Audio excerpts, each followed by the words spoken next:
Welcome to Ink and Think. where we let people be their authentic selves. And today we've got the young, talented Sunny Chopra, aka Life Coach, aka Mr. Human Resources. Sunny, welcome to the podcast, and thanks for being on. Yeah, thank you for allowing me to be here.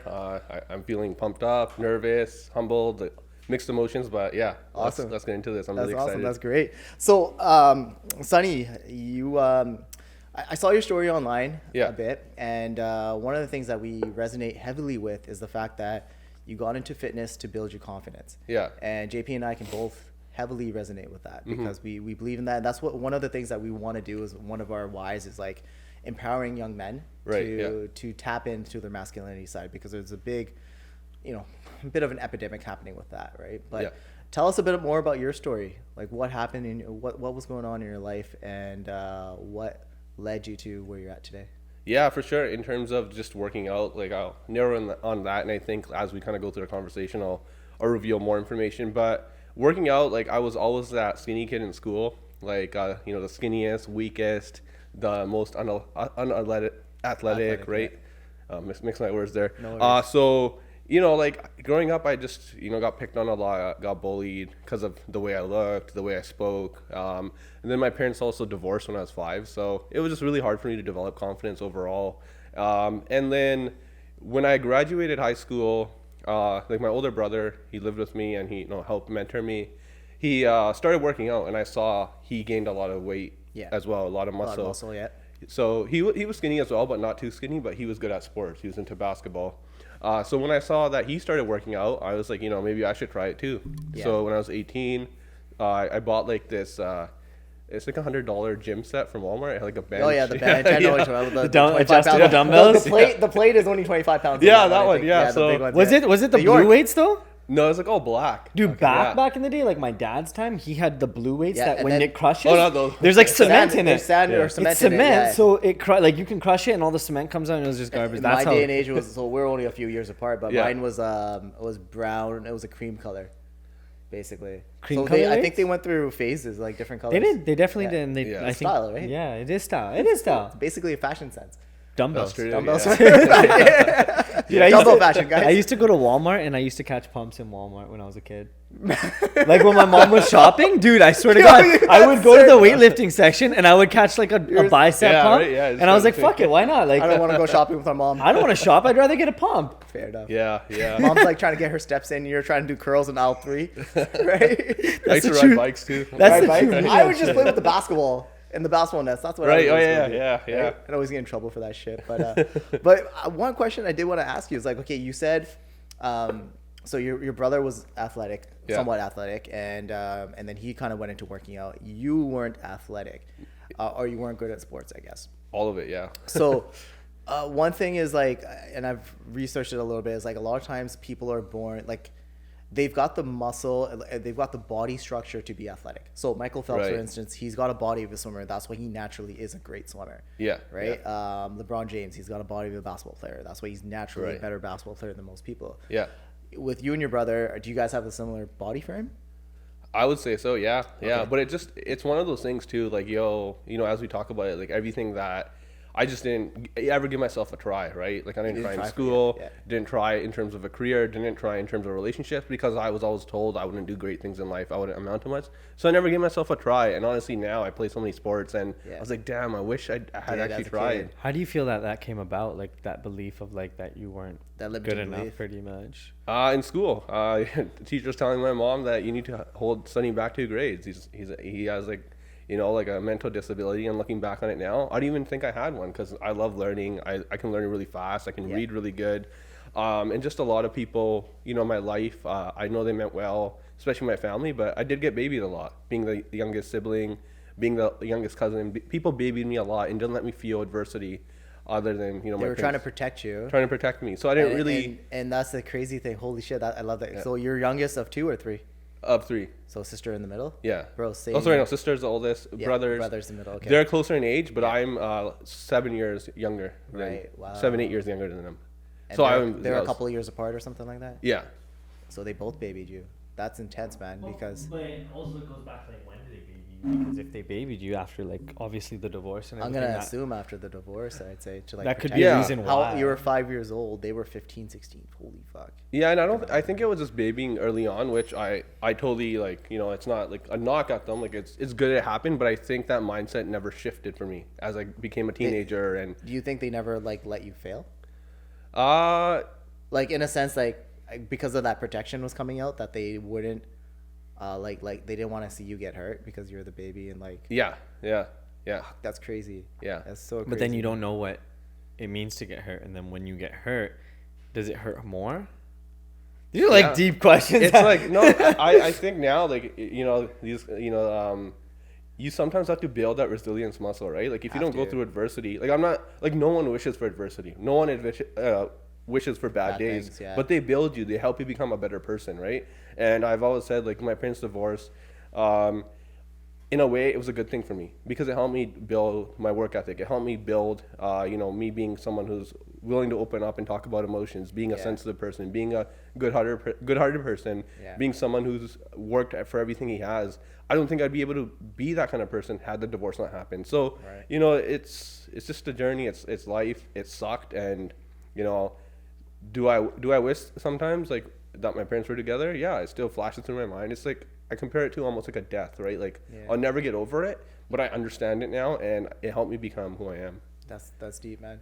Are you still so you were living with your mom, I assume, right? Mhm. I think I heard that. Was your dad a part of the picture? Was he involved early on? Not early on, no. It took a while, like to get that relationship with him. The only time I really spoke to him was on birthdays or when he gave me a gift. Right. Other than that, early Was- teens and not. Was he busy working, or what was it like? What was the situation?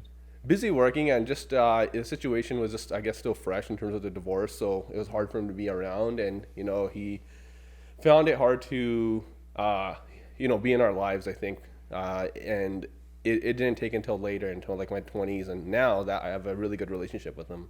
Good, and that's awesome actually that Yeah. you guys rekindled that relationship. Yeah. Was the relationship similar to like your older siblings as well? Like your older siblings and your dad, was the relationship, was it all the same across all three kids, or was it like slightly different with your brother and sister? I would say it's slightly different, and it's one of the things I've been really thinking about lately is you can live in the same household and go through the same event, right? So my sister, my brother, we all went through the divorce, but we experienced it in different ways, right? Because my brother, At different ages too. yeah, he was a teenager, so he had a lot of memories with my dad. My sister did too, but I was only 5, and I don't really remember You anything. probably had a year of memories with him because Yeah. you don't really remember much until you're like 3.5 to 4 years old or something Yeah. like that, right? So it impacted us in different ways. I really didn't grow up with a dad. I don't know what that's like. They did experience that, Yeah. but then obviously I just feel like it affected us in different ways. What do you think is worse for a child's development? I think early on, I think they always say like If you should you remember? Is it easier to get past if you remember, or if you're a little bit older and or if you're a little bit younger and you don't remember? So when you're really young and yeah. and you don't remember your dad, and then you basically like yourself, you grew up not in your eyes essentially not having a dad. Yeah. But your siblings created 10 to 15 years worth of memories with Yeah. with your dad. And was it harder for them, or do you think it was harder for you? Like on just a That's- strictly emotional standpoint. yeah, that one's a tough one, man. Because they know Yeah. the difference. You don't know you don't have. There's nothing to. You don't have anything to Right. compare to. They do. Yeah, Both people don't actually, because they don't Different realize- comparisons, but Yeah. but his siblings grew up like they know what it felt like to have a dad in the picture and then to get divorced and then not have a dad fully yeah. involved. Yeah. I get it. Yeah. And then so Sonny, basically he had like a year of memories, so he essentially grew up without a dad. So he doesn't know like what it felt like to grow up with a dad, like when you're Right. at your younger ages. right. It's And honestly hard, man. It's a hard hard to say. question, and maybe Yeah. you haven't had that question with your siblings, but maybe that's gonna be your next pizza night question. It's funny you say that because my brother and I are gonna actually do a podcast on that, like Sick. our experiences of the divorce. So I'm announcing it Your here. sister's not doing it? I gotta figure it Dude, out. sell her on it. You gotta shy. get all 3 siblings, because that would bring, or do it part 2. Yeah, maybe something like that. That'd be but sick too, yeah, because yeah, man, what an interesting conversation that Chopping would it be. up with the Chopras. yeah, that's what it is. Wow. But yeah, I would say it's hard to say, right? Everyone's experience is different. But what I will say is I knew that it was supposed to be like, it's not like he was gone as when I say gone, it's not like he was dead, Yeah, right? yeah. So he was there, and I also had this hope in me that he'll eventually come home. So in a way, it's not like you're born with one leg and you're just like, that's just how life is. Yeah. My thinking up until maybe I was 13 or 14 was one day my dad will make up with my mom and come home.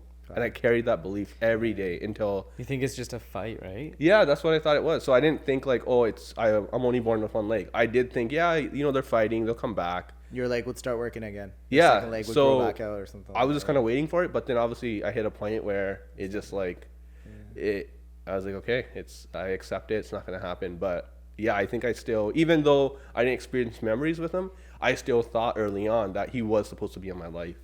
How did you like that point came about where you're like, okay, I need to move on now? What got you to that point?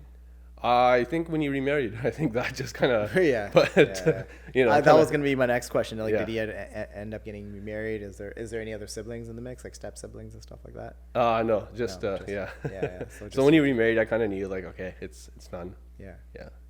And did you think that helped with the closure? I guess you probably needed it, right? In the moment, I hate, like, I had a lot of hate Yeah. and a lot of disgust and like a lot of like negative emotions. But looking back on it, yeah, I would say it did. Yeah. Yeah. Yeah, for sure. That was at like the age of 13?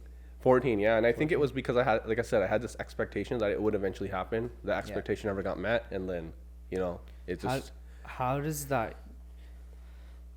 that conversation even go? Because it's like, I honestly haven't been in this situation. Like, my parents were together, like, thankfully, but I mean, a lot of my cousins had to go through that, right? So Yeah. there was a lot of, and even people now, like, watching this will be like, shit, I'm going through this right now. Mm-hmm. And this is why this has been such a great thing for us to like have, Yeah. where we have people that overcome adversity and have people that overcome certain things in life, Mm-hmm. right? So I don't know, like, I'm just like, how would that conversation even come about? And how do you cope with it?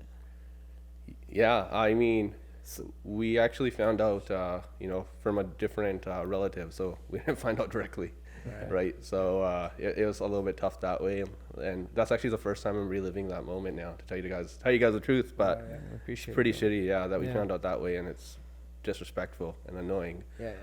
But in terms of how I dealt with it then, again, I was kind of grown up to think like, have it all together, don't cry, hold your emotions in, move on. So I don't think I really processed it until maybe my early 20s and stuff, and when I got older. And I think it formed a lot of trauma with me, course. and Yeah. I had to like... Suppressed emotions. And things Yeah. like that, So I don't think I even dealt with it at that time. It took a lot of years. So with all that happening around 13 years old, 14 years old, you're in a new high school, trying to meet new friends, and it's a big, and teenage years are really tough with the emotions, the hormones changes and things like that. Yeah. And you did mention that you're being bullied. Like, there was a lot going on there. Yeah. How, like, when you got entered into high school, did you have your elementary school friends when you joined? No. What happened there? Yeah, so I actually moved to I moved to Surrey, like Vancouver, when I was 10. So first in Burnaby, and then I moved to Surrey when I was 15, and I've lived here since. So in the whole process, I went to... So hold up, you moved from Vancouver to Burnaby? No, Burnaby to Surrey. Burnaby to Surrey. So Burnaby, I moved from Vancouver Island when I was 10. Yeah. Moved to Burnaby, then I moved to Surrey when I was 15. So, new school. That's intense. No friends, essentially. Well, Yeah. no friends that you grew up with, pardon me. Yeah. And your family just split up. That's a lot of pressure on you, man. So when you That's a lot. entered into that area, entered into high school, how did it go? Did you make a bunch of friends? Did you have a bunch of girlfriends? Were you that weird, awkward kid? Like, what happened? Yeah, just to give some more context to that, the reason we moved was my brother had graduated high school, Right. and he wanted, to go to BCIT to better his life. And Yeah. I was upset. I was like, why are you doing this? Why are you taking me away from the only town I've known?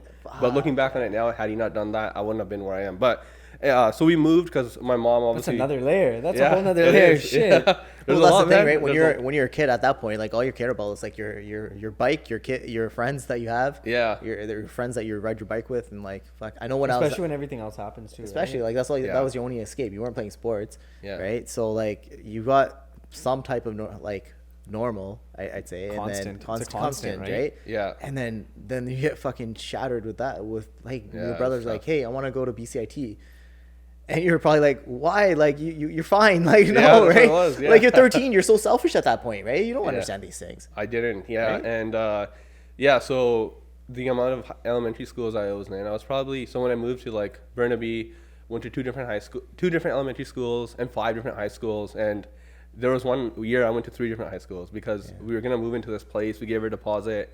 We were living at basements at the time, and the guy called us next day. He's like, "Oh, sorry, we got to give you your deposit back." But I had already gone to that new school, and it was like September, so I had to withdraw. Shit. And there was one school where I had no guy friends, and I just had friends that were girls.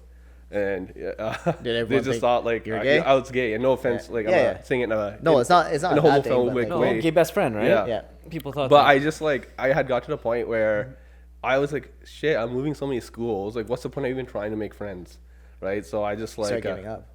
Yeah. So it just So that's okay. So your first set of friends then in high school were just a bunch of girls.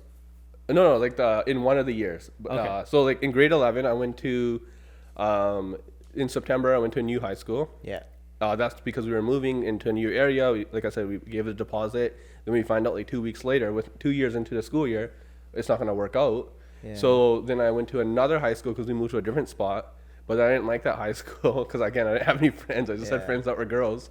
And then I went back to my other high school where I did have friends, but I was like the one that got picked on the most in that friends group. They were there, but my self-worth was so low that I kind of tolerated it. We used to go to like having like on lunch break, we would like drive to like McDonald's, Dairy Queen, and then they would finish their food, and I was a slow eater, so they would like drive off without me and then like make me chase the car. Oh, But I accepted that because that was the only form of friends I had at the time, and I still wanted to go back to that school. And then I ended up graduating at that high school, but Kids are mean, man. So fucking mean. That makes me want to tear up a little bit. Shit, but fuck. Like I don't know why kids are so mean to each other.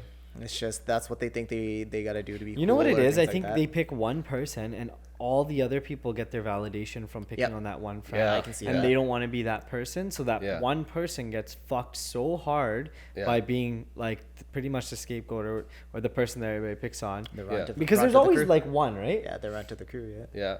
That's a Yeah. fucking shitty thing, man. So did you want to like hit the gym, get jacked, and like beat him up at any point? Not at that point because I He actually didn't know though, but he didn't Yeah. know. Like he thought that was normal. He thought you probably thought that friends treated each other. Like yeah, like I just thought like subconsciously that this is just who I am. It's okay. He's Yeah. just a Gemini. It's just a toxic Like, trait. it's like I just accepted it. I just thought this is just the kind of person that I am, and this is the way I deserve to be treated. So I just kind of So then your self worth gets kind Yeah. of diminished Yeah, pretty yeah. hard, right? Yeah. Fuck. So okay. So that's fast, in high school. Fast Yeah. forward to So well, where was the turning point? Yeah, so I actually started lifting weights the summer I graduated. So it wasn't like during high school. Like I started working out a little bit in high school, but it was very like, once a week or whatever, not too much, right? I was only just working out biceps and bench, right? Like, That's all you need, bro. that's all you need. I don't still know what only else do there is to biceps work out, and bro. now I hate Yeah. working biceps. I absolutely hate it. I hate it so much. I hate it. It's just, Why? I'd rather do like triceps, traps. You're hurting my chest. heart. Stop Yeah, it. yeah, man. We're gonna hit a Stop set it. after this, bro. Let's go back though. Okay, no, prom Okay. prom is a very. I think it's a Congrats. very important night. Like that night, I think for me it was important because it was like a once in a lifetime thing. Did you go to your grad prom? Yeah, I did, but no one wanted to go with me. No girls or like your friends didn't Oh, no, it was friends, but I had Yeah. no girl to go with. No one wanted That's to go with okay. me. Yeah, but I didn't go with a girl either.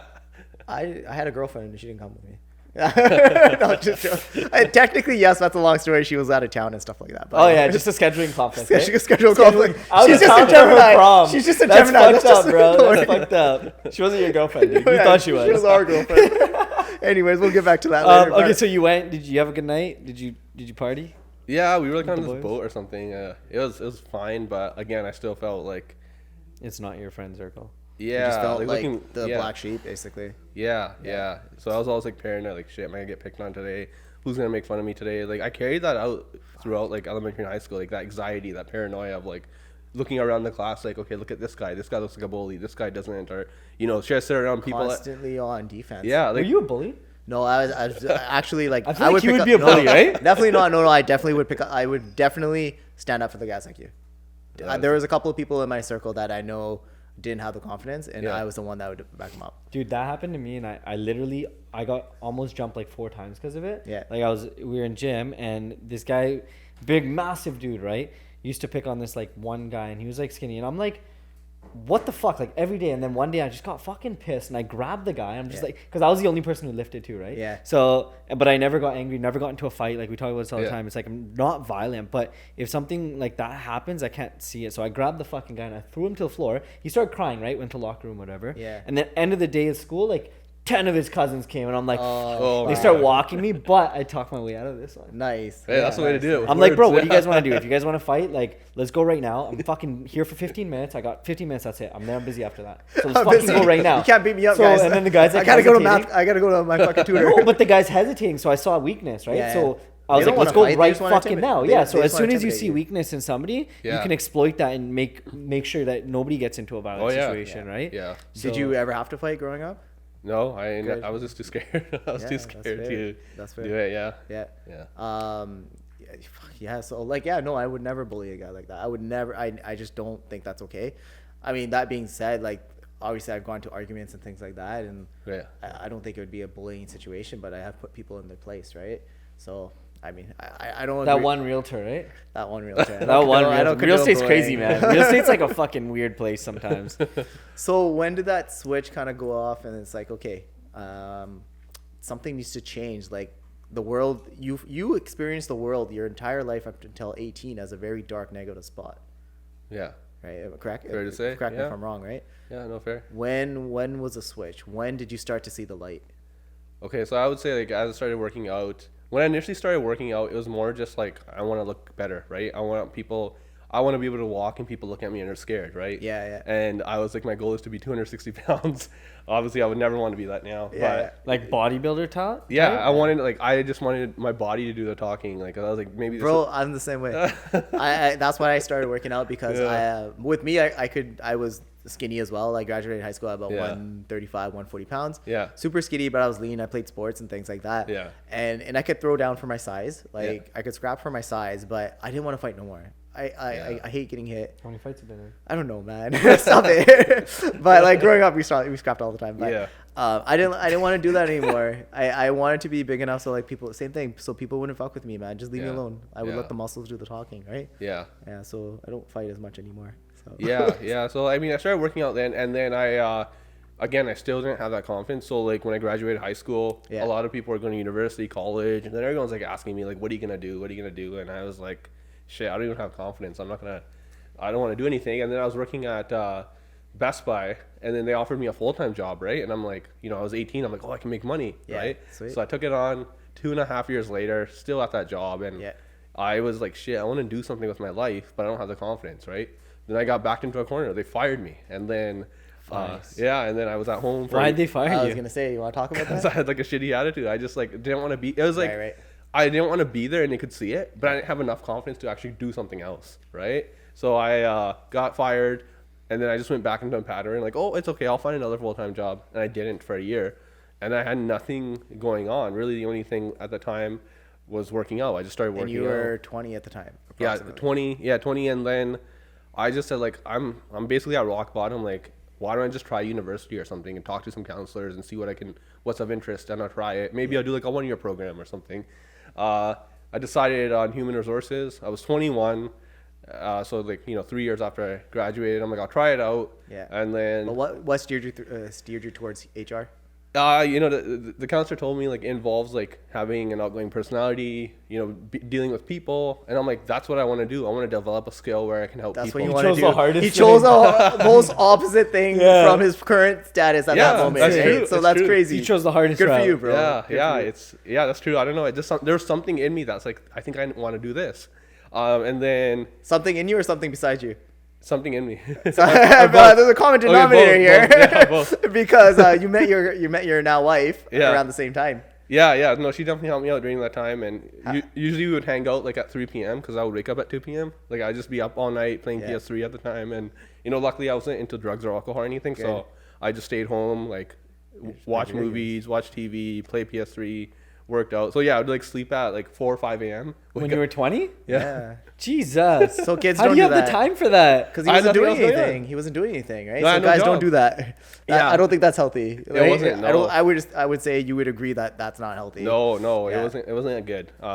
But yeah, so I ended up trying human resource, and I just told myself, you know what? I'm just gonna try. For once in my life, I'm actually gonna try at something. Good. If I fall flat on my face, who gives a shit? And I didn't. I walked away with an HR degree, business management diploma, 7 years later, and then that's where my confidence finally started to develop, because for the first time, You found your worth. I was like, finally I did something. I put my work, I worked so hard, put my work in, and now I achieved something. And working out really was that blueprint, because I started to gain muscle. I started to gain confidence. I'm like, I worked hard with working out. Yeah. I put the time in. I got rewarded. And then maybe I can do this here too. This is why we say, when everybody is saying that they're sad or anything like that, to look at their life and be like, look, what have I achieved? Because if you achieve stuff and you do things, you won't be fucking sad. Like, it's just the essence of doing things. As a guy, I know that side of it, at least. Like, for guys, we need that drive and we need that motivation to like have some type of purpose in life, right?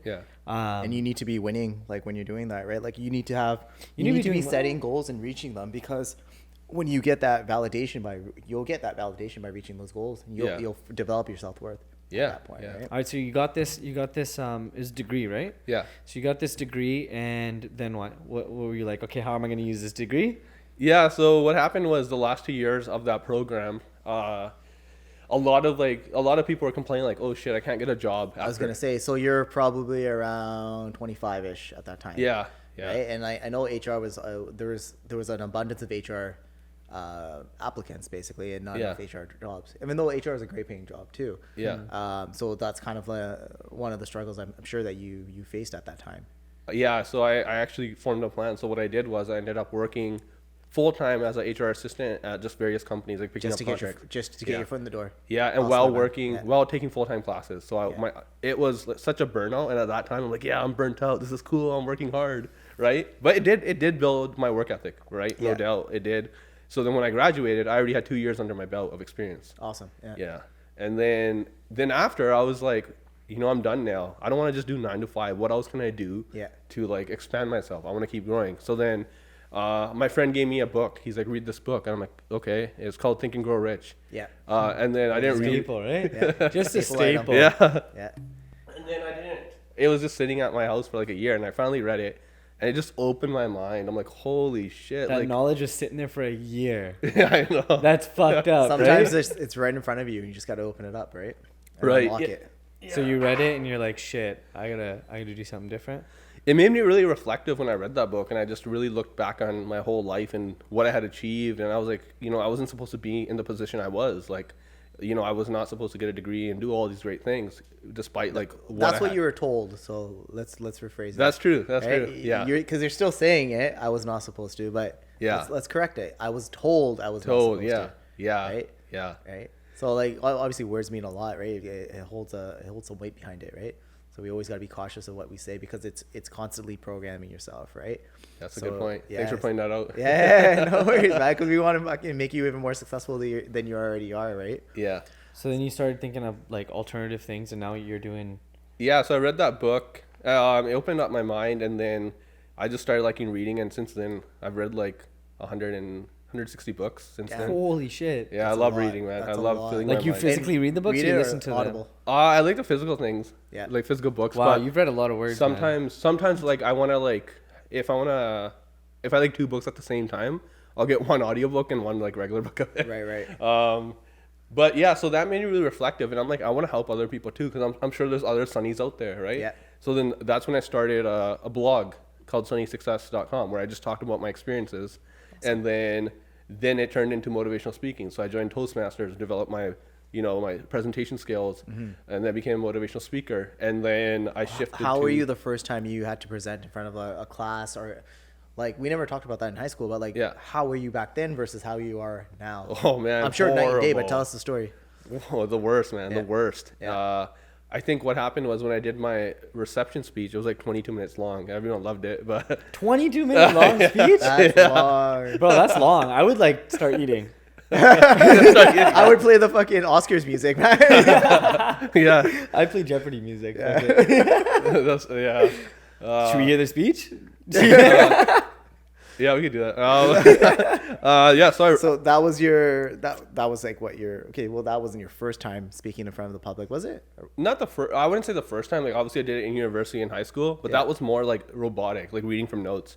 But Right. that day, like I had my speech written down, but I didn't really read from it. And I even told my wife after, I'm like, holy shit, speaking like that feels amazing. Like I've Yeah. never felt a rush like this. I Yeah. want to do this. Yeah. And that's where, you know, taking the blog, taking like what I learned from the book, I'm like, how can I help people? Okay, motivational speaking. Then motivational speaking turned into people coming up to me like, do you offer sessions? I'm like, sessions for what? Like coaching. I'm like, oh, never thought of Never that. thought about that. And yeah. then it turned into coaching, and So now then it's life coaching, right? what's that? Life coaching. Right? Life coaching, yes, Yeah, yeah. But that was more the general side. But then I went through so many experiences with my family, like having tough conversations, building boundaries with my parents, my siblings, having issues where, you know, my wife and me not being accepted in certain ways because of expectations or old school South Asian beliefs. So I had to have all these tough conversations and go through all this. And I'm like, I feel like there's a more our community needs more of a Yeah. focus. And even when I talked about these things, I felt more lit up. Like, Can we talk about the societal norms? yeah, Well, I for was just gonna ask, like, how are so? I know in my family, like, it's just the way it is now. Even though I'm a very social, talkative person, there's certain things that I can probably talk to like my mom about, and like I just feel awkward talking to my dad about. I love him. Like, there's not. Yeah. You know, we talk about other stuff, surface level stuff. He just talks to me about real estate now. It's funny. It's funny Yeah. because he knows that's his way to bond with me, so it's Right. fun. But I'm pushing at home right now. Yeah. I'm pushing some shit. Oh, Like the you see boundaries how I and stuff? talk to my dad, right? Yeah. Like me, I'm making him so I'm much more open now. good. I'm trying, man. Like, cause joke- it's very awkward with him. Trust me. Yeah. Don't get me wrong. Like, some conversations he can't have. Yeah. Yet, but a lot of them he can surprisingly. Nice. But it took time, right? Because I don't know why we don't really talk to our parents. Growing up, do. we never talked about our feelings and stuff. I'm very Yeah. open on my in-law side. Yeah. And we talk about things, and like my wife, that's why I probably like I talk a lot to her. But then now sometimes she says you don't talk enough, which is interesting. But anyways, Because you're out all the time. pardon me. Huh? I'm sorry. Because I'm out all the time. Fuck out of here, bro. I get it. No. But I guess point being is like, Yeah. do you have these open conversations with your siblings and your mom, and what's the response like? It's gonna be different for every person, honestly. Yeah. It is. You know, for me, for example, there's things I can't articulate in Punjabi. I can't. I can do it better in English, right? Yeah. So, you know, when I have these conversations, I can obviously be more articulate with cousins and siblings because they understand it. But when it comes to like my mom or dad, Yeah. I have to focus on like those words that they understand, like being sad, being hurt, Yeah. mad, angry. They understand those terms. If I say that I'm building resentment towards you, you're gonna be They like, know resentment, what the yeah. hell is that? Yeah. Or They probably don't even have a word in Punjabi for that, right? or mental health. I don't think there's a word. Fuck, there's no fucking man. Like, what the fuck's that? Brain health? I don't know. What the fuck? You're confusing us, man. Yeah, I think you can still get your point across. It's just the way you're saying it. You're gonna have to change it, otherwise it's just gonna go over their head, Yeah, language barrier. right? And that's what I help a lot of clients with too. Like they'll be like, I want to say exactly how you said it, and I'm like, no, you can't. Yeah. Like, cause like normally I'm not a confrontational, intimidating person, but the way I speak to people is I just go deep. I'm authentic, and Yeah. I don't mind telling people like, hey, you know what you did, it really made me feel this way. Yeah, yeah. Right. That's Good. that's really like important. Yeah, Dude, that's my- a superpower at the end of the day. Yeah. If you're able to do that, you're able to get anything you want in life through like proper communication, I think. Yeah, it helps. Like, yeah. it's fucking crazy. So we blew past though. You were 20 years old, and Oh, yeah, you we saw did. this girl standing across from the room from you, and you looked into her eyes. And She you're looked like- into yours, and you're like, "That's the one, eh?"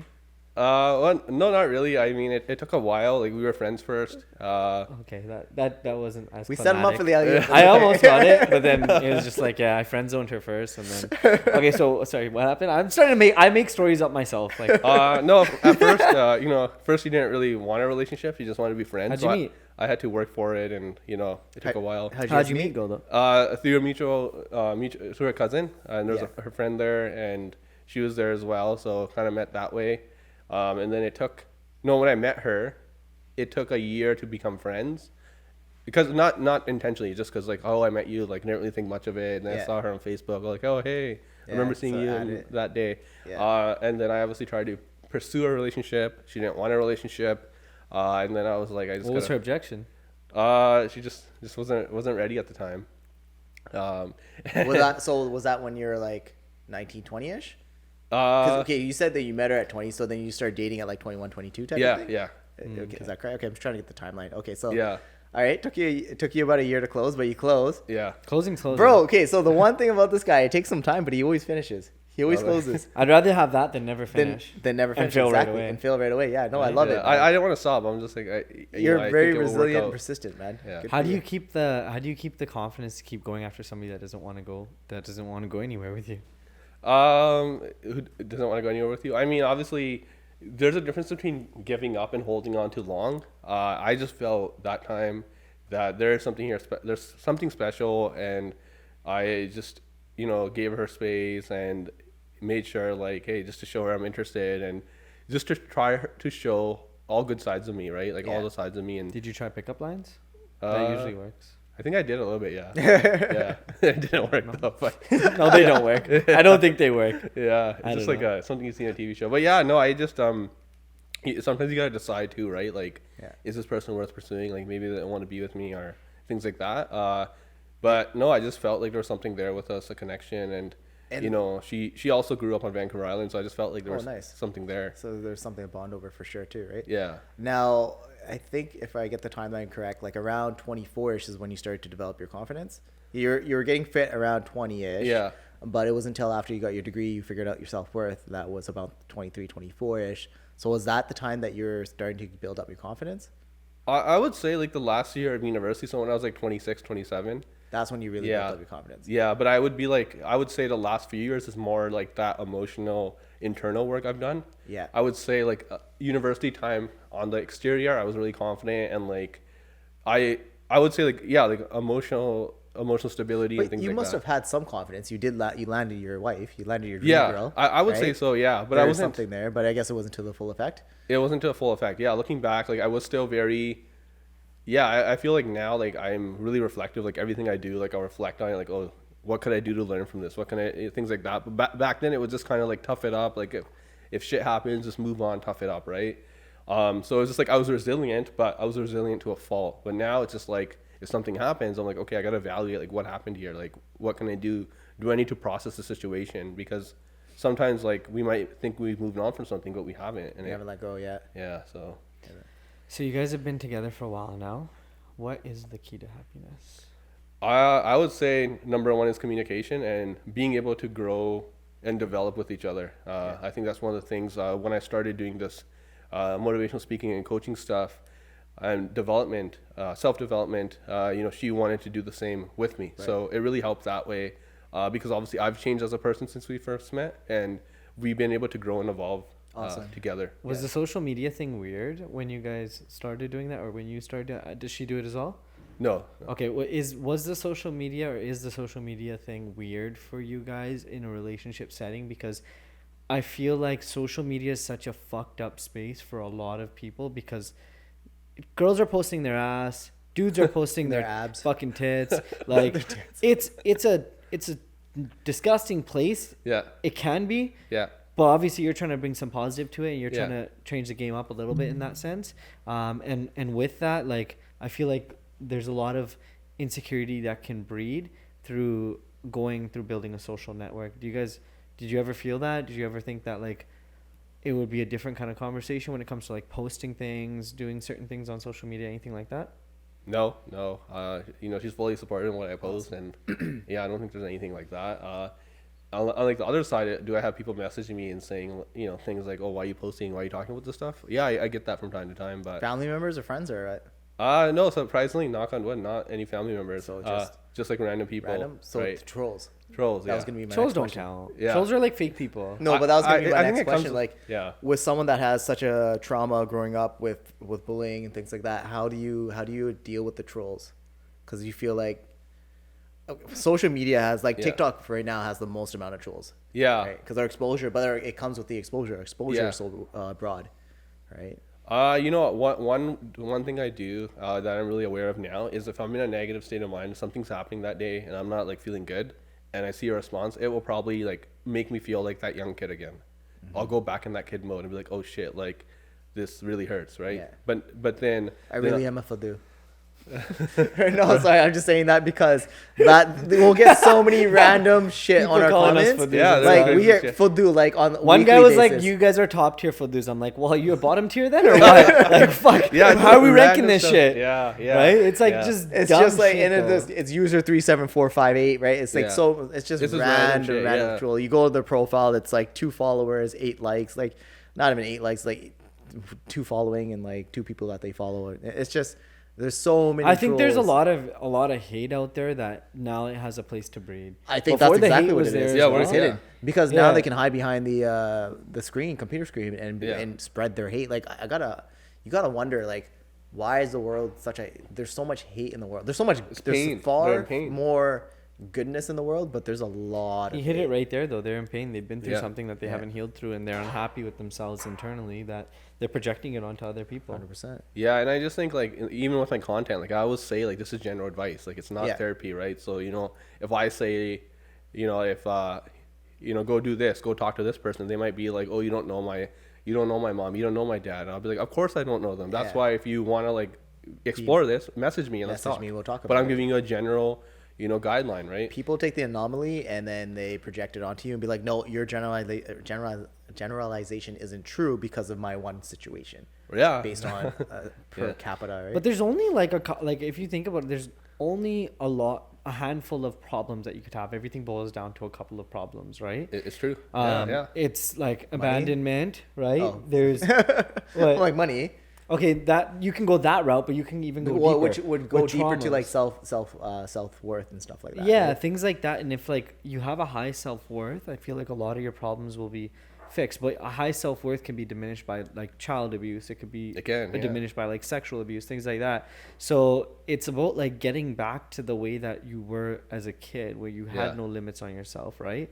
So it's Yeah. not, I don't feel like it's too, like people make excuses like, oh yeah, but this happened. But yeah, it still decreased it by more, Yeah. but still decreased the same attribute of you. Yeah, so you can still You can still figure it out, is what I'm it. saying. But you just have to address it. You got to look it in the eye basically and see what the issue is and isolate that issue. And then move Would forward you from ever there. be a counselor?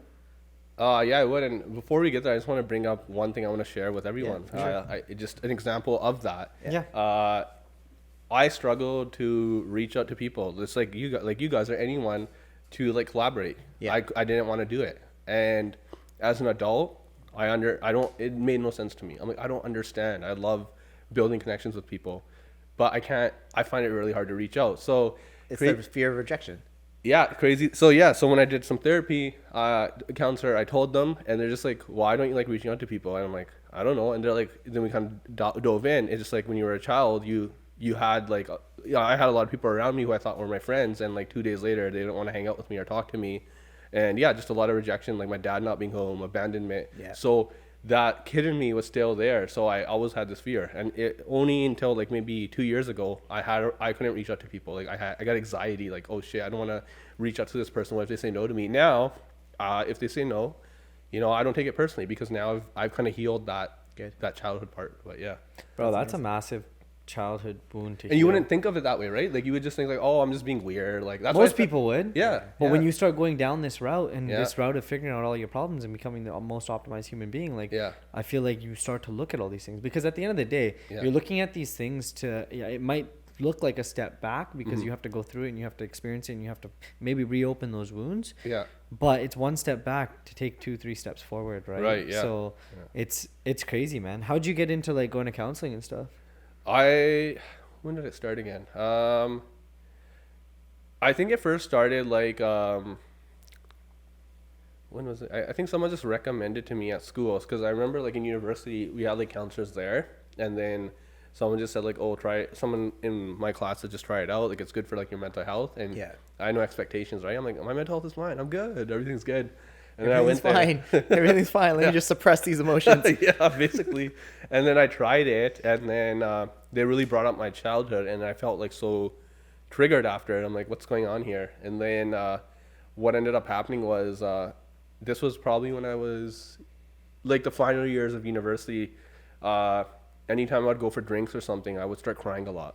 and I wouldn't Shit. know why. And my wife was with me too, and she's like, "What's going on?" I'm Like just randomly, or you guys would be in middle of conversation, or like, oh, let's open that up. I would start, when you start getting that, I don't know, for me, like, I used to get like an emotional drunk, right? So I would start thinking about like my childhood, like, oh shit, why did this happen to me? Why wasn't my dad there? And like I would start crying, like Alcohol will uncontrollably. do that. Yeah. It Alcohol does. does some Enhances it. fucked up shit to you, Yeah. man. But that wasn't after one drink, two drinks. That's when you were like really, really drunk. Yeah, I'm yeah, assuming. yeah. It wasn't all the time. It was just Yeah. like if I was like really drunk, like obviously I was really happy in the beginning, like Yeah. obviously everyone is with alcohol, but it would really like hit me, and then I was like, I really got to explore like what's going on. And obviously that at that time I was reading a lot of books about like, the brain and everything, mental health. So then I became more inclined to seek more counseling, and yeah, that's Do you still drink?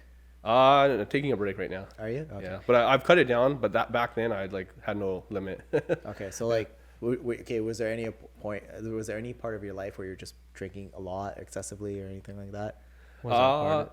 Yeah, there was a few points. Like one time I lost a job. I was drinking a lot. It was hard for me to cope with. And funny again, going back to the childhood thing. So what happened during that time?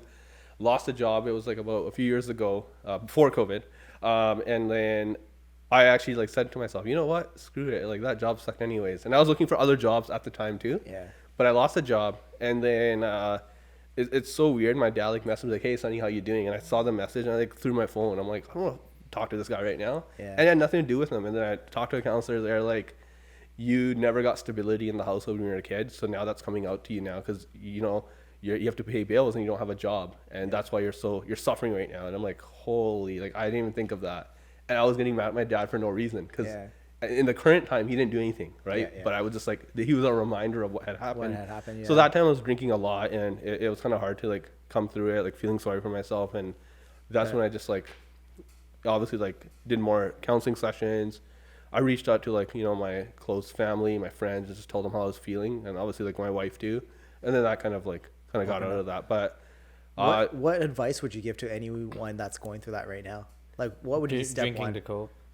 Drinking to cope, yeah, it's. Pardon me? Drinking to cope? No, just like anyone that's going through like a similar situation. I guess a little bit of drinking to cope and things like that. But like, what would be step one to like break that cycle? Like, what would be like the first like little point of advice or? Yeah. Don't just like brush it and like write a label on it and say I'm fine. Like what I did was when I lost that job, I'm like, oh yeah, it's all good. It's fine. Yeah, but don't do that, right? Because obviously it's still fresh, and if you just sit with that, if you just kind of label it that way, like all the emotions will be inside. So if it sucks, kind of go through that pain, right? Like I think it's sometimes okay to feel pain to some extent because you gotta, flush those emotions out and just reach out to the people around you and say, I need help.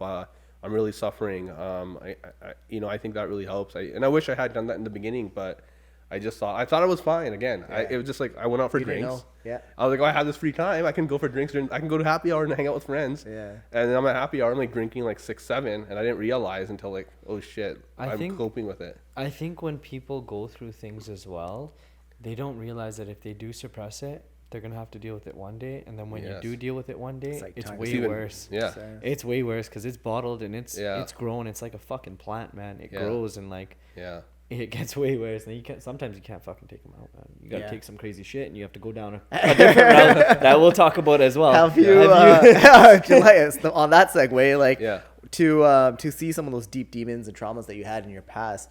Have you ever, you drank in the past, but have you ever entered into the realm of like psychedelics or microdosing or anything like that? No, I don't know. I just never been a drug person. I don't know. Right? Okay, well that's great. That's a great thing. You guys said it like it was bad. Sorry, guys. I don't do drugs. You know what? I don't know. Like, well, good for you, man. That's actually a really good thing, bro. Like you sounded like you were promoting it. That's why. No, we both sounded like we were promoting it. I just thought maybe there would be because to get to that deep level in many cases, like it takes psilocybin's been a game changer. Like it's coming in the healing space a lot, but to get that level of awareness to yourself and like go through a lot of trauma, like I feel like the assist that it gives you is so immense. Like it's such a great thing if you can't get there naturally, but you've obviously done it. You got there naturally. Like, so it's the same thing as like doing a fucking bodybuilding competition, right? Yeah. You can take crank, you can take steroids and get there quicker. Yeah. But naturally, I mean, you did it, man, and it took a lot of years and it took a lot of work, and that's something to be proud of, right? Yeah, no thanks. Yeah, because I read a lot of these books too, right? And I Yeah. like, just know what therapy can do for you. So I was like, hey, why not explore yourself? And sometimes it's a double-edged sword, right? Because the more you know about your emotions, it's kind of harder to, like, if I go into a situation, I'm feeling sad, hurt, like I can feel it all because I'm not suppressing it anymore. So it is harder. Right. But it's more, you feel more fulfilled. Even when I'm talking to people, sometimes like if I'm talking to a friend or a family member and not telling me the whole story, I can still feel that something's going on. And obviously, like, knowing all this stuff, like I want to give as much as I can to my family and friends. So sometimes I'll give them unsolicited advice and they don't like that. Of course, no one does. Do you feel like you let shit slide with some people too because you just kind of feel where they're coming from and the shit that they're going through? In the beginning, I did. Yes. Yeah, I feel like that's a big problem when you realize that like there's so many issues that people deal with. Yeah. And you just So okay, it's all good. Like that person that has a lot person's to going do. through, But yeah. then you also you can't make excuses for people in No, that sense. yeah. Like you're gonna go through it too, and if Because then they're just gonna get away with it, and they're not gonna be able to, there's a certain address level it of kind way. accountability towards other people's emotions that Yeah. certain people need to have in your life. Right? So what do you do now? If back then you said you would let it slide. Yeah. Now someone is projecting their inner feelings towards you. Do you set up those boundaries? And you kind of call them out on their shit, or like what do you do? Yeah, I mean, if someone's like bitching yelling at me, and normally I wouldn't like that, and I know something's going on with them, I'm not gonna like hold a grudge against them, be like, oh, don't talk to me, how dare you do that? But what I would say is like, hey, I know something's going on with you. You don't need to take it out on me. Like, I'm here to help you out, Yeah. but I can't have you yelling at me. Like, so I kind of like that. Perfect situation example. Yeah, it doesn't always work, but it's kind of like I do have empathy, but I have empathy to a point where I'm not gonna let them Walk all over you, Yeah, or yeah. disrespect you, I There's a guess. fine line. Yeah. So this situation I want to run past you guys. It's a random situation. Happened to a random friend of mine. You're in a pool, right? You're in a hot tub. Mm-hmm. Let's say it's a public pool, whatever. There's one other person there, right? Let's say you're with a girl, whatever. You guys are getting close or whatever, and some dude starts yelling at you and being like, "What the fuck are you doing? Why are you in the pool? Like, fucking making out or whatever," and like Yeah. all this shit, and like screaming at you and being like "fuck you" kind of thing. Yeah. What do you do in that situation? Wow. Yeah, obviously something's going on there, man, and it seems like he doesn't know how to deal with conflict resolution, right? And that's a thing in our community too, especially with guys, right? That's just how they. Just snap and yell. Yeah. This was a But white do you guy. know what's This was a going- white guy though. But I understand in our community Yeah. it is very bad. But yeah, he just goes off and you're put in that situation. Let's say you're with your wife. Yeah. What would you do? I would just. So where are you though? Like, is this like a? It's in a hot tub. Public? Public. Yeah. Oh, The public the pool. pool's right here. The hot tub's right here. Yeah. Okay, it's a small place. Yeah. It's like one lane. Yeah. Interesting. Yeah. I mean, Very specific. So what would you do if you're there chilling in the hot tub with your wife and someone just freaks out and yells at you like that? I honestly, I would just, tell my wife, like, let's just go. Let's just leave it. Like, it's not worth it, right? Mm-hmm. And obviously, because it really, saying to someone, like, why are you so angry? Why are you doing this? Like, it can Just can't get work them sometimes. Yeah. But if you don't know the person, you don't know how they're going to react, right? So, So It's very touchy, very sensitive situation. yeah, I would just be like, okay, you know what? We'll get out or something. Obviously, if it's, like, your own property or someone's, like, in your own pool, that's different. But Yeah, of course. I think it's just better what I always say is don't address the same tone. Like, if you start yelling, I have changed situations by being like, hey man, you're being a little bit aggressive. I've done that too, but Yeah. I've also It had does- situations. It But can work, I've it can done two things too, right? Like my automatic instinct is to yell back. yeah. Right? Like it's kind of like a fight or flight thing, right? So my natural instinct is to yell back. That being said, as you get older and you get a little bit more calm, I've Your seen test it. levels drop and shit. Yeah, so I'm playing. I'm playing. want to fight?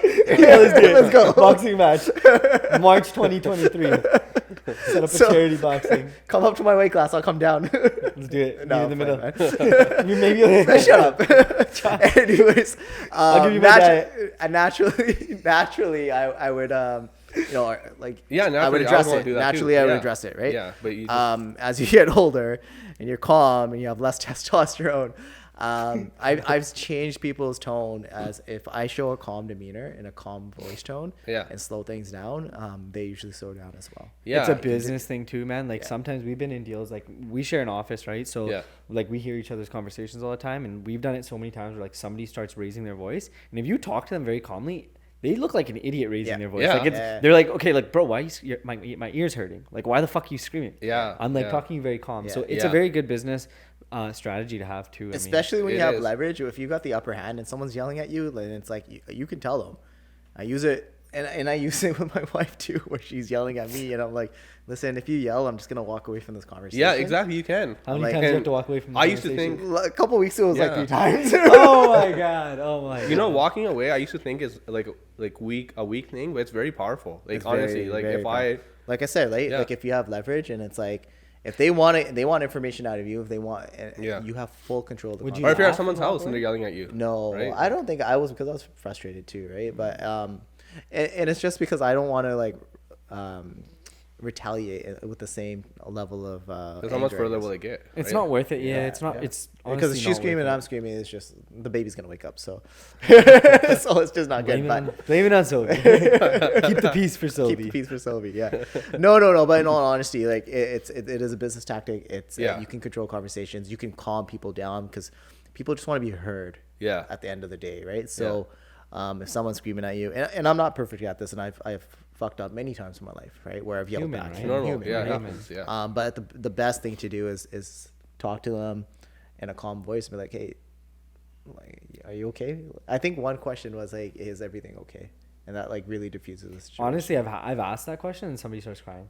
It's crazy. Well, there you go, 'cause 'cause so- 'cause everything's not okay. Because no one probably asked them that. Yeah, and they're just like, holy fuck. I've done that like twice. Remember? And I'm like, I just look at them. I'm like, yo, like, are you okay? Like, Yeah. And just fucking break down. Yeah. Like, Remember, we were at the mall. We were walking down the mall, and I was on my phone, and like there's like one guy like 10 feet away from me, and the older guy. You were with me, I'm pretty sure. Yeah. We were walking out, and I'm on my phone, and he's like, "Whoa, watch where you're going." I'm like 5 feet away from the guy, and I'm like turned around, like, "Are you okay?" And he's like, "I'm okay, yeah." I'm like, he's Oh, like, wow. "Are you okay?" I'm like, "I'm okay, but you don't seem okay." He's like, "I'm fine," and just flustered and just walked away. Right? He just walked away after that, right? But Wow. he wanted to yell at someone that day. Yeah, that's what Angry it is humans sometimes. are interesting, man. Yeah. You It know, is. that's the one emotion that can actually decrease your life. Anger? Anger. Oh, Yeah, interesting. I didn't know I that. can see that. It's crazy, yeah. So what's happening on social media now? What do you do? What do you offer? Like, how is it mapped out online? Like, because do you want to kind of transition to just doing that rather than like the HR stuff? Yeah, I mean, right now I'm doing HR full time and I'm doing coaching as well. Maybe like in the future, like if I can get the coaching to a point where it's full time and Yeah. sustainable, then I'll get it there. But for now, yeah, I'm doing it like on the side. What does that entail though? Like somebody comes to you and is like, "Yo, I need like life advice."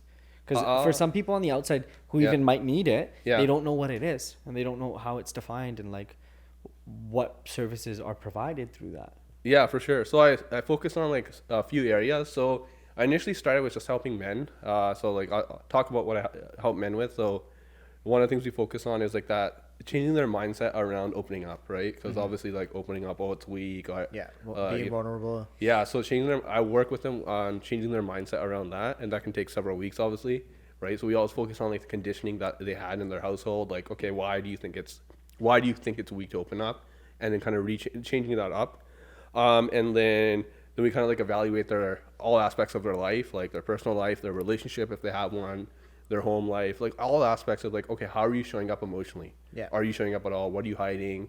Sometimes we'll go back into childhood because like I have so much stuff from my childhood, right? That Yeah, of course. plays into my life today. So we really focus on that. We focus on like resentment, coping with things, right? Like how are you coping? Because I think alcohol, drugs, that's a big thing. And What's one overworking. other than fitness? What's that? What's one method of coping other than fitness? Fitness. I would say going for walks, talking with friends, meditating, things like that, right? Like obviously working out is good too, but sometimes people do it to extreme because they're trying to. Yeah, Right? of course, yeah. And So- then it's not healthy anyways. Yeah. Who's your target audience? Like who would be a perfect candidate for this? And sometimes people don't realize that things are going sideways in their life. Yeah. What are some of the points, or what are some of the signs that you could see, or that you could, what are some of the signs that someone might have in their life that they might be scared, they may be scared to reach out, or they may not know that they should reach out because they Yeah. think it's normal because Right. of their programming. Yeah. What are some of the signs? Yeah, so like men aged 25 to 35, right? Just obviously like young adults, and just people that don't feel that they're in a good place in life in terms of their relationships. You know, they have relationships with people, but they're surface level. Their relationships with their parents isn't that good. They're still treated like a kid when it comes to their parents, right? And then their career, they're not happy in their career. And just like they're not able to have tough conversations or understand why they're getting angry, sad, you know, so that they lack that emotional awareness, but they know inside there's not something right in their life. Like they're at a certain age, they're not happy. So that's one area. And then a lot of my focus has also become now with South Asian women that are struggling, you know, in their marriages because the men don't open up, or what's happening is the woman's coming into the picture and then the man's not able to stand up for her in terms of his family, because either he doesn't know how to, or he just thinks, oh, this is my family, I still get treated like a kid, so you know, the wife has to figure it out. I think that's something that's really, really, really important to me. There's been times in my life where I had to take my wife's back, and I would do it. And I think you should always have your wife's back. Obviously there's times where she could be wrong as well, but you just have to. It's how you. It's how you. Yeah, it's how you approach it. Right? She needs to it. feel like you have her best. She needs to feel like you're being a good husband. And right or like, wrong. Have her back. Right or wrong. Yeah. You can have a separate conversation afterwards and be like, hey, I guess it all comes down to like how the family talks to her, and that's where it's like doesn't matter if she was right or wrong in that situation. If the family is like, let's say, screaming at her, you gotta stand in the way and be like, yo, stop screaming at my wife.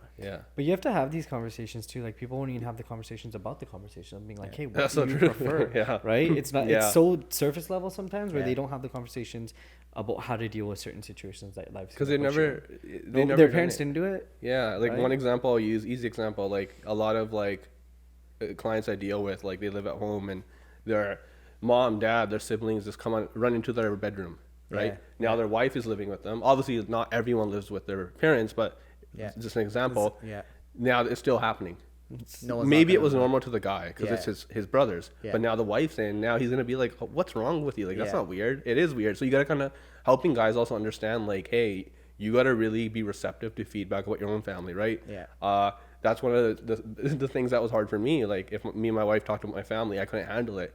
But it wasn't. There's a difference between if they're getting complained about. If it's just complaining and venting and bashing, that's one thing. But for some, if you know our wives or girlfriends are saying something that we need to fix, like you know, every time we go to this house, the uncle always says this. That's not bashing. That's something you need to go and address.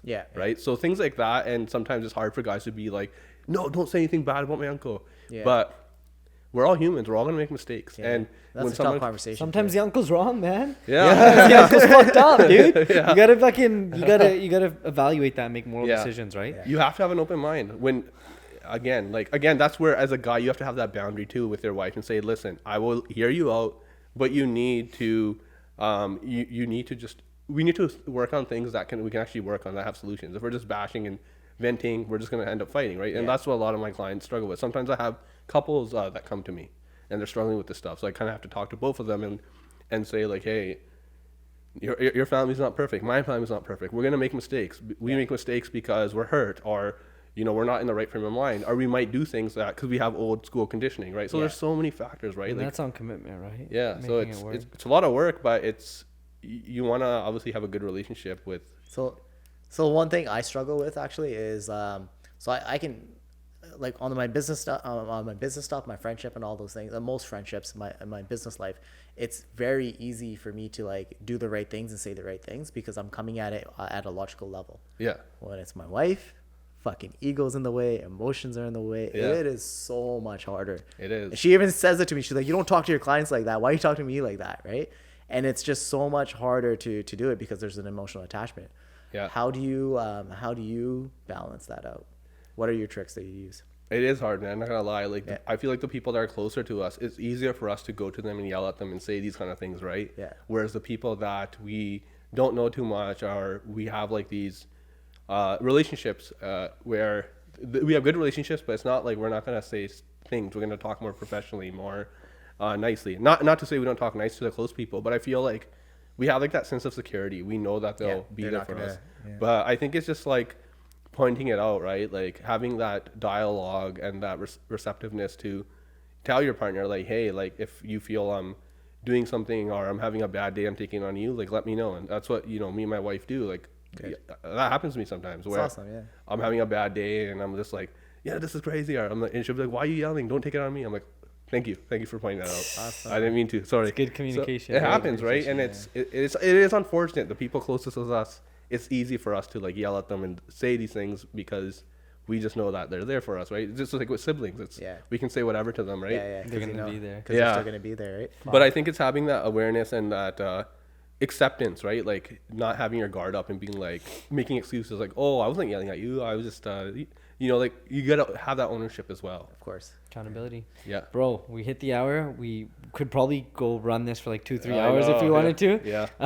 But fuck, man, we really appreciate you coming on. We ask you opening up as well, like with some deep stories and like. There's a lot of vulnerability there. There's gonna be a lot of that. kids younger people that are going through what you went through, and now you're doing very well for yourself and you've gotten out of it. So you were faced with a lot of odds against you. So props to you for coming up on top on that. Do you have any questions for us before we leave? No, that was all. I just want to say thank you guys so much. And you guys all honestly asked me some questions I've never been asked before too. So it made me think on the spot, but it was great conversation. Yeah. All right, bro. Appreciate it. Oh, one last question is, what would you tell yourself, your younger self? I've actually maybe at 13. Okay, yeah, no, I've done that in therapy actually, and it's really good. I to like talk to your younger self. I would just say that you're worthy.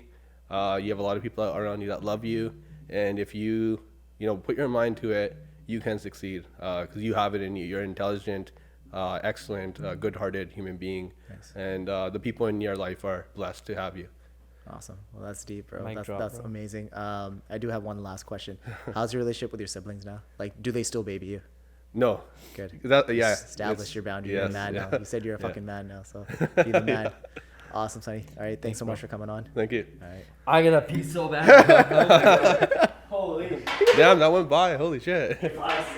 Yeah. It's different with the lights.